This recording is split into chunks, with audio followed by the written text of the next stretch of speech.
Verilişin baş sponsoru Kalsi D3 Nikamed.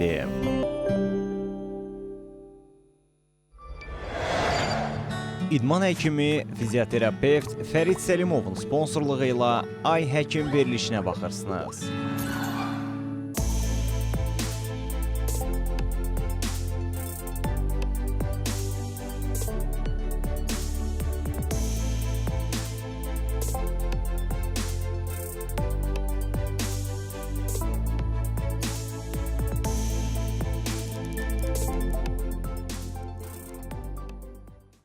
Salam, hər vaxtınız xeyir olsun əziz tamaşaçılar. CBC Sporta baxırsınız. Ay Həkim efirdədir. Studiyada Doktor Toto Zeynalovadır. Bugün növbəti maraqlı qonağımızla maraqlı mövzu ətrafında söhbət edəcəyik. Bilirsiniz ki, son günlərdə Azərbaycan Qida Təhlükəsizliyi Agentliyi və FAO-nun Azərbaycan nümayəndəliyi ilə bağlı böyük bir proyekt var, böyük bir layihə var ki, sağlam həyatı, sağlam qidalanı təşviq etmək və bu mövzuda əhalini maksimum maarifləndirmək, bir neçə bu mövzuda tədbirlər planlaşdırılır və mən də bu tədbirlərdə iştirak edəcəm. Bu proyektin, layihənin bir hissəsiyəm və burada məqsəd nədən ibarətdir? Sözdən hərəkətə keç, sağlam qidalanmanı seç, layihənin adı budur.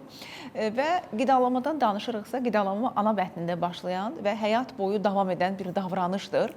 Və dolayısıyla bizim təbii ki, dünyanın hər yerində, həmçinin bizdə də övladımızın qida seçimləri ailədən başlayır, valideynlərdən çox şey asılıdır. Çünki qida mədəniyyəti ailədə formalaşır və buna dair bir çox elmi çalışmalar da var ki, hələ uşaq dünyaya gəlmədən öncə atanın, ananın qida seçimləri, qidalanma vərdişləri gələcəkdə səndə və uşağın da qida seçimlərinə təsir edir. Buna görə də biz valideynlər bugün əgər sağlam nəsil yetişdirməkdən, sağlam övladlar yetişdirməkdən danışırıqsa, sağlam qidalanmadan danışırıqsa, ilk növbədə özümüz övladlarımıza nümunə olmalıyıq.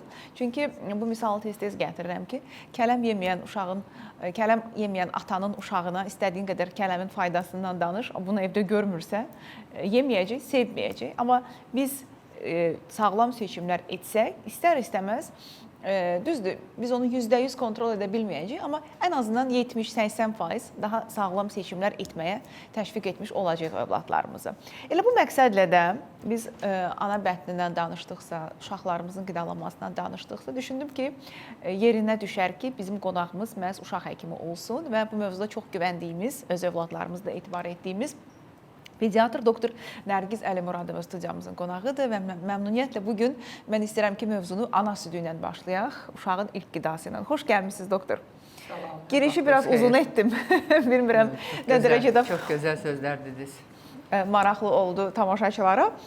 Doğrudan da uşaqların əslində ana ilə bir bağı var. Amma sən demə, mayalanmadan öncə atanın qida seçimləri də gələcəkdə uşağın qida seçimlərinə təsir edir. Və burada çox israrla pediatrlar qadınlara deyirlər ki, mütləq ana südü verin və uşağın dünyaya gəldikdən sonra ilk rastlaşdığı qida ana südüdür. Bax, istərdim ki, bu haqda danışaq ki, niyə bu qədər önəmlidir və ana südünə oxşar hələ də heç bir məhsul istehsal oluna bilməyib, bildiyim qədərilə uşaq qidalarında. Buyurun. Ana südü uşaq üçün, anadan olan uşaq üçün çox vacib, çox unikal, çox əvəz edilməyən bir qidadır. Belə deyək. Ana südünü mütləq, ana südü yağ turşuları ilə, zülallarla, karbohidratlarla, mikroelementlərlə, vitaminlərlə zəngindir. İmmuniteti artıran mikroelementlər var orada. Virus əleyhinə, bakteriya əleyhinə. Ona görə ana südü mütləq uşağa vermək lazımdır. Ana südünü verən analar özü də qorunur xəstəliklərdən, məsələn, onkoloji xəstəliklərdən, ürək-damar xəstəliklərdən, doğuşdan sonraki depressiyalardan qorunur. Ona görə o çox birinci yerdə ana südü uşağa verilməlidir. Ana südü 5-ci gününə qədər kolostrum deyirlər, ona rus dilində maloziva deyirlər.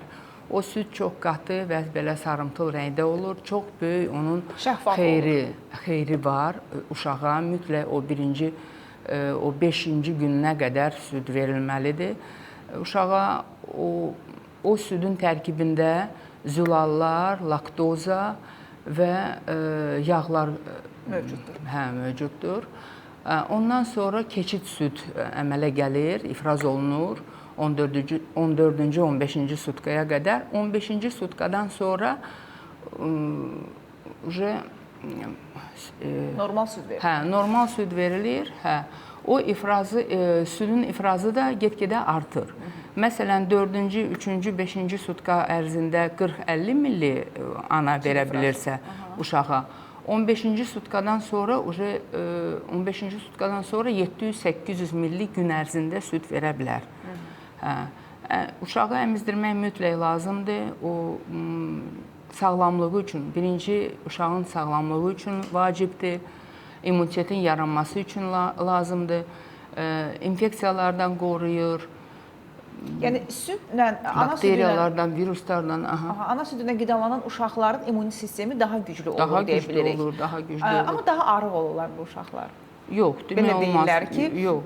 Yəni süni qida ilə qidalanan uşaq, mən həmişə müqayisə edirəm ki, türk bulkaları kimi belə şişirlər, amma 2 gündən bir xəstədirlər. Amma ana südünə qidalanan uşaqlar çox kök olmurlar. Yəni normal çəki tifti olur demirəm. Normal çəki də olurlar, amma gec-gec xəstələnirlər. Bu belədirmi? Yox, normal, çəkisi normal olur. Yox, xəstələnmə düzdür. İmmunitet yaranır, çox yaxşı güclü onların immuniteti olunur. Onlar infeksiyalara elə həssas olmurlar da o süni qida yeyən uşaqlardan. Və tez sağalırlar. Və tez sağalırlar, çünki immunitet onlarda yaranır. Bu birinci o süd, o 5-ci sutkasına qədər ana verirsə o kolostrum, mən dediyim süd, o elə bir ki, təbii peyvənd sayılır. Onu mütləq vermək lazımdır. Birinci 2 saat ərzində niyə uşağı döşə qoyurlar? Çünki o südü mütləq uşaq yeməlidir. Kesir kəsiyi olsa da, belə adi doğuş olsa da, mütləq o südü, fərqi yoxdur. O südü mütləq verməlidir ana uşağa. Bir də məsələn, çəki ondan asılı deyil, çəki yox. Çəkini necə bilmək olar? Məsələn, düzdür, tərəzi ilə indi çəkirik, bilirik. Ancaq uşaq pampers 5 dəfə, 6 dəfə pampers dolursa, nəcisə 3 dəfə, 2 dəfə, 3 dəfə, 4 dəfə uşaq çıxırsa, deməli bu uşaq doyur. Məsələn, kimdəsə yoxdur tərəzi, ya da ki, həkimə hələ getməyiblər. Belə bu faktlarla bilmək olur. Uşaq doyur. Artımı isə 4-cü, 5-ci ayında uşaq 2 qat çəkisinin artmalıdır. Məsələn, 2 kilo yarım doğulubsa 5 kilo olmalı. 5 kilo olacaq, mütləq olacaq. Onda deməli süd çatır və pampersin dolmağına görə siz valideynlər başa düşəcək ki, uşaq doyur ya doymur. Məsələn, tərəzisi yoxdur, ya da ki, həkimə gedə bilməyib nə vaxtsa. İndi belə təxmini də bilmək olur ki, uşaq doyur ya yox. Bəzi valideynlər deyir ki, mən uşağım doymur, südüm çatmır və ya mən sual verəndə xanımlara ki, süd vermisinizmi, laktasiya dövrünüz necə keçib? Deyirlər ki, südüm olmadı. Belə bir şey ola bilərmi ki, uşaq dünyaya gətirəsən, amma südün olmasın? Yenə də mən indi dediyimi sözə qayıdıram. Birinci sutkalarda südün ifrazı az olur. Ona görə valideynlər fikirləşir ki, südüm yoxdur, uşaq doymadı, uşaq ağlayır. Uşağın ağlamağı başqa səbəblərə görə də ola bilər. Məsələn, yeri narahatdır, çox köpü var, nəyisə narahatçılığı başqa səbəblərə görə də ola bilər. Adaptasiya dövrü, bağırsaq florası hələ yaranmayıb, belə səbəblərə görə. Ancaq doymamağı onu demək olmaz elə hallarda da demək istəyirəm. Birinci sutkalarda süd azdır, ancaq onu gözləmək lazımdır. Tez smesə keçmək lazım deyil də süni qidaya. Əmizdirmək tələblərinə görə də nə vaxtında acıdır, uşağı əmizdirmək olar və 10-cu sutkasından sonra südün artımı başlayır. 15-ci sutkaya çatanda 700-800 milli ifraz edir ana süd.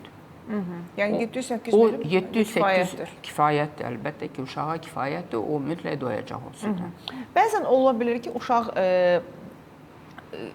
tez doğulub, yaxşı əmə bilmir və s. Bu zaman südü sağıb versə ana, yəni eyni faydası, eyni keyfiyyətdə olurmu uşağa və yaxud uşaq öyrəşir rahat sağılmış süd içməyə, sonra ola bilərmi ki, ümumiyyətlə əmməkdən imtina eləsin? Onu uşaq həkimləri məsləhət görmür, biz məsləhət görmürük. Çünki əmziyə öyrəşən uşaq sonra döşdən imtina eləyə bilər. Əmzik özünüz bilirsiniz ki, lateks materialdan düzəldilir, onun öz qoxusu var. Əmmə prosesi tamam başqa cür olur da, nəinki döşü əməndə. Ona görə məsləhət görmürük. Çalışmaq lazımdır ki, döş əmsin uşaq. İndi satışda belə nasatkalarda, nasatka deyilir onlara, o döşə qoyulan nasatkalar var, o əmziyə oxşayan forması rahat olsun. Ancaq sağıb vermək o düzgün deyil. Döş gərək əmsin ki, uşaq laktasiyada artsın, döşə də öyrəşsin uşaq. Həm də siz çox gözəl vurğuladınız ki, həm ananın sağlamlığı üçün də uşağa süd vermək faydalıdır. Çünki həm daha tez arıqlayır süd verdiyi üçün, çünki ekstradan bir kalori yandırır. Həm gələcəkdə siz dediyiniz kimi onkoloji xəstəliklərə və digər xəstəliklərə yoluxma ehtimalı azalır. Yaxalanma ehtimalı azalır. Neçə yaşına kimi verək südü? Bəziləri deyir ki, artıq əlavə qidaya keçdiksə südü saxlaya bilərsiniz. Bəziləri hesab edir ki, 1 yaşından sonra ümumiyyətlə etik deyil, verməmək lazımdır. Siz nə düşünürsünüz? 2 yaşına qədər lazımdır vermək. 1 yaşına kimi mütləq, 2 yaşına qədər əgər süd varsa, uşaq əmirsə, uşaq həvəsi əmməyə varsa, mütləq 2 yaşına qədər vermək lazımdır. 2 yaşından sonra o südün faydası yoxdur. Və siz dediniz ki, veriliş başlayanda ki, ana südündə çox faydalı zülallar var və uşaqlarda da əlavə qidaya keçəndə yumurta verilir və hər zamanda alimlər də vurğulayır ki, ana südündən sonra ən gözəl protein qaynağı yumurtadır. Yəni, ana südünə yəqin ki, ən yaxın protein qaynağı yumurtadır. Əlavə qidaya necə keçmək lazımdır? Deyək ki, deyək ki, xanımlar indi iş həyatına tez atılır, daha tez işə çıxmaq istəyirlər. Əlavə qidaya keçəndən sonra, deyək ki, südü gündə bir dəfə verməyin də eyni faydası varmı? Və yaxud gündə uşaq acdıqca mı verək, 3 saatdan bir mi verək, gözləyəkmi o 3 saatı? Əlavə qidaya keçdiksə ancaq axşam mı verək? Yəni, necə tənzimlənməlidir bu? 6 ayından sonra əlavə qidalara keçmək lazımdır. Hər yeməyi, hər qidanı bir-bir, hər 4 saatdan bir vermək olar bu əlavə qidaları. Ancaq ana südünü tələbi varsa, uşaq nə vaxt acıdır, onda vermək lazımdır. Onu kəsməmək şərti ilə. Ən vacib ana südü, sözsüz ki, ən vacib ana südü olur. 6 ayından sonra əlavə yeməklər də verilməlidir. Onlarla onsuz da o doymayacaq, üstündən o ana südünü mütləq yeməlidir uşaq. Desert kimi. Yox, o desert sayılmır, o əsas yemək sayılır.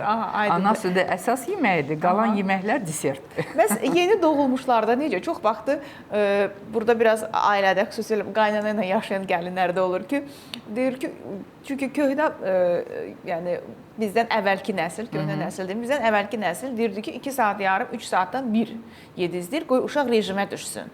İndi deyirlər ki, uşaq ağlayan kimi sal döşüvə süd ver ki, sakitləşsin, ki, həm psixoloji olaraq ana ilə bağı möhkəmlənir, həmçinin də acıb deyə yemək istəyir, tez-tez yeməlidir.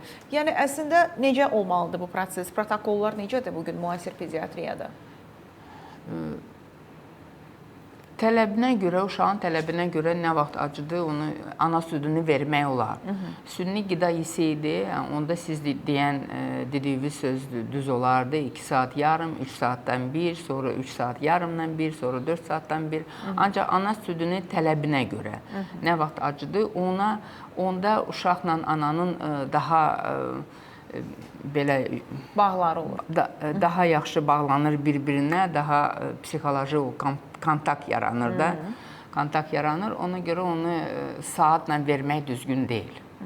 Ən çox yaşadığınız problem nədir bugün valideynlərlə, süd verən analarla ki, siz onların körpələrini müşahidə edirsiniz və yaxud ümumiyyətlə ana, uşaq və qidalanma bu mövzuda siz pediatrların ən yaralı yeri nədir? Ən əsas problem valideynlərdə o olur ki, uşaq ağlayır, uşaq doymur.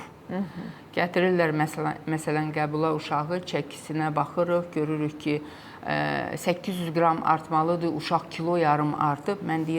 Mən onda valideynə deyirəm ki, bəs necə bu uşaq doymur ki, baxın kilo yarım artıb. Ana südünü yeyən uşaqları deyirəm də. Deyir, təəccüblənirlər ki, bəs bu uşaq axı həmişə ağlayır. Biz də fikirləşirik ki, bu uşaq doymur. Deyirəm ki, yox, o fikir düz deyil. Deməli, başqa səbəblərə görə o ağlayır. Siz havada az olursunuz, çox isti saxlayırsınız otağı, çox geyindirirsiniz, onun yeri narahatdır. Səbəblər çoxdur. Ümumiyyətlə, bu geyindirmək mövzusunda uşağın olduğu otağın temperaturu necə olmalıdır, havalandırmaq nə qədər tez-tez lazımdır? Çünki bəzən doğrudan da baxırsan ki, uşağı gətirirlər pediatra, indi biz çalışdığım xəstəxanada da pediatrlar var. Elə kələm kimi soyurlar ki, uşaq amandır soyuq olar, çölə çıxdı və yaxud elə evdə də elə isti saxlayırlar. İndi necə etmək lazımdır? İsti saxlayaq, soyuq saxlayaq, otaq temperaturu necə olmalıdır? Nə tövsiyələr verirsiniz analara, sizə müraciət edən?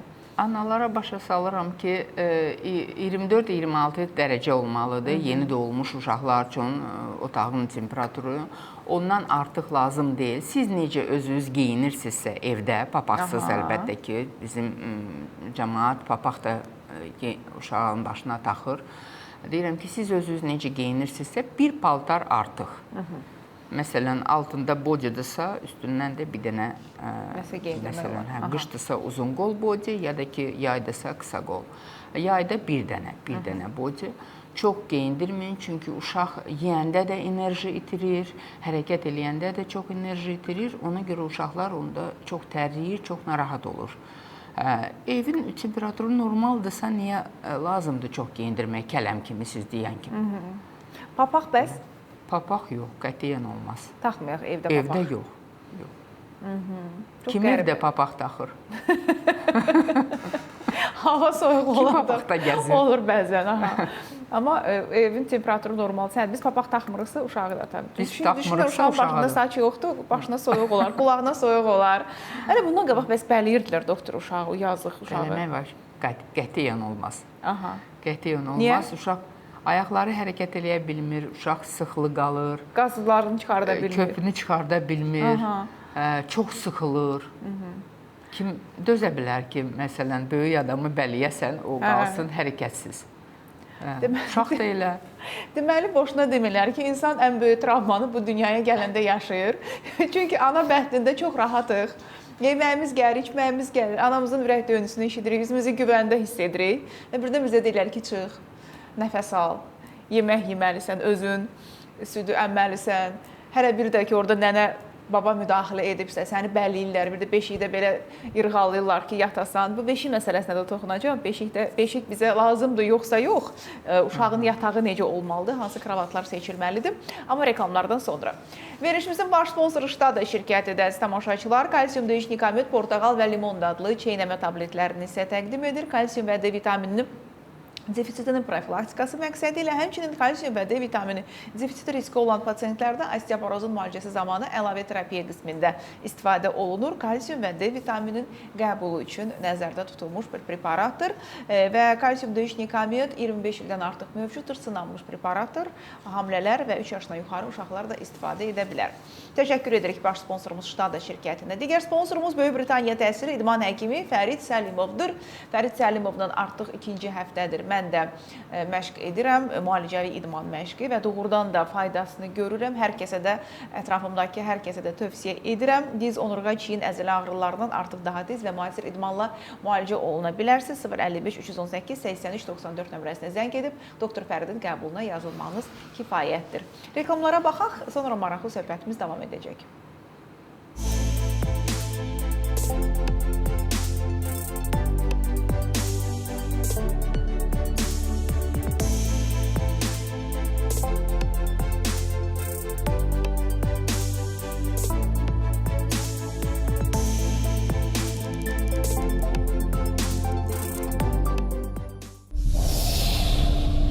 Verilişin baş sponsoru Kalsi D3 Nikamed DM.